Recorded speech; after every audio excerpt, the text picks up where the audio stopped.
बरसाना पहुंचे पूर्व मंत्री ठाकुर तेजपाल सिंह ने कहा कि जनता के लिए कुछ करना चाहता हूं। आगामी चुनावों को देखते हुए राजनीतिक गलियारों में गर्मागर्मी तेज हो गई है। इसी बीच शुक्रवार को बरसाना पहुंचे पूर्व मंत्री ठाकुर तेजपाल सिंह और अतुल सिसोदिया ने सत्ता की बागडोर पाने के लिए श्री राधा रानी मंदिर में टेका माथा। ठाकुर तेजपाल सिंह पूर्व मंत्री राष्ट्रीय लोकदल ने मीडिया से बातचीत में कहा कि इस बार सत्ता हमारे हाथों में ही आएगी। ठाकुर तेजपाल जी ने कहा कि मैं जनता के लिए कुछ करना चाहता हूं। इस मौके पर बीजेपी पर कटाक्ष करने का कोई भी मौका नहीं छोड़ा गया।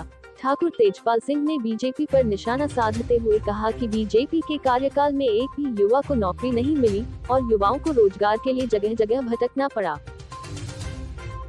देखिए, पेप्सी को फैक्ट्री खुली है, अच्छा है, अच्छी बात है, लेकिन मुझे केवल इतना ही बता दीजिए, बरसाना साइड के जितने लोग यहाँ बैठे हैं छाता क्षेत्र में ही, सब छाता क्षेत्र के लोग बैठे हैं, इनमें से कहीं का अगर कोई एक बच्चा भी लगा हो, अगर कोई लगा होगा तो मंत्री जी का कहीं रिश्तेदार लग गया हो तो मैं कह नहीं सकता, लेकिन क्षेत्र का तो कोई लगा नहीं है। पेप्सी को के सब इन्हीं से पूछ रहे, बता देंगे अपने आप, कोई भी नहीं लगा कहीं का।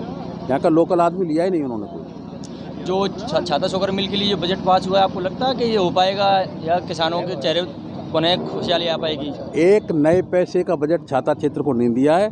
केवल ये कहा गया है कि छाता शुगर मिल जहाँ लगी है, अगर जो है वहाँ किसान चाहेंगे तो एथिलीन का कारखाना हम लगा देंगे वहाँ उस जगह पे। जगह की घेराबंदी की बात हो रही है। शुगर मिल चलाने के लिए एक नए पैसे का बजट छाता शुगर मिल को नहीं दिया गया है। झूठ बोलते हैं। बीजेपी ये बोलती है हमने गुंडा राज खत्म किया है, आवास दिए हैं, गैस फ्री दी है, बिजली कनेक्शन फ्री दिया है, किसानों को सम्मान निधि दी है। इस बारे में क्या कहेंगे आप? देखिए, जहाँ तक गुंडों की बात करते हैं तो गुंडा तो सब बीजेपी में ही चले गए, कोई बचा ही नहीं है उस प्रदेश में। अच्छा, दूसरी बात ये गैस कनेक्शन की और इसकी बात कहते हैं तो वो ये झूठे बांट दी और फिर उसी से उन्हीं से वसूल कर लिया। और अब जहाँ तक ये उसकी बात करते हैं तो इन्होंने जो कह रहे हैं ना, हम राशन दे रहे हैं, फलाना दे रहे हैं, तो ये जीएसटी इतनी बढ़ा दी है, जीएसटी बढ़ा के सब हम पब्लिक से वसूल कर रहे हैं और पब्लिक पे खर्च कर रहे हैं। कौन सा नया काम कर रहे हैं? पैसा तो हमारा ही है, सब हमसे ही तो ले रहे हैं और कहाँ से ला रहे हैं? तो यही है, सब हमसे वसूल कर रहे हैं, हमारे पैसा बांट रहे हो। अच्छा, और देखा नहीं आपने डीजल की, पेट्रोल की कितनी कीमत बढ़ी? इन्होंने कुछ किया? और उसके बाद रसोई गैस की कितनी कीमत बढ़ा दी? इसका कुछ किया इन्होंने? कुछ नहीं किया। और बिजली के दाम कितने औने पौने बढ़ा दिए, दूने बिल आ रहे हैं बिजली के। अब अगर इनको यही सब करना था तो ये सब पहले ही करना चाहिए था। अब ये जब चुनाव ऊपर आ गया है तो अब तरह तरह की घोषणा करने पे आ गए।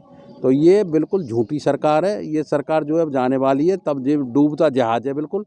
और मैं आपको बता दूं, इनका जो बुरी हालत बंगाल में हुई थी, जो बुरी हालत दिल्ली में हुई थी, और बेईमानी से सरकार बना गए थे, नहीं बिहार में भी सरकार बन रही थी लालू की, तो यहाँ भी यही बुरा हाल इनका होना है बंगाल जैसा।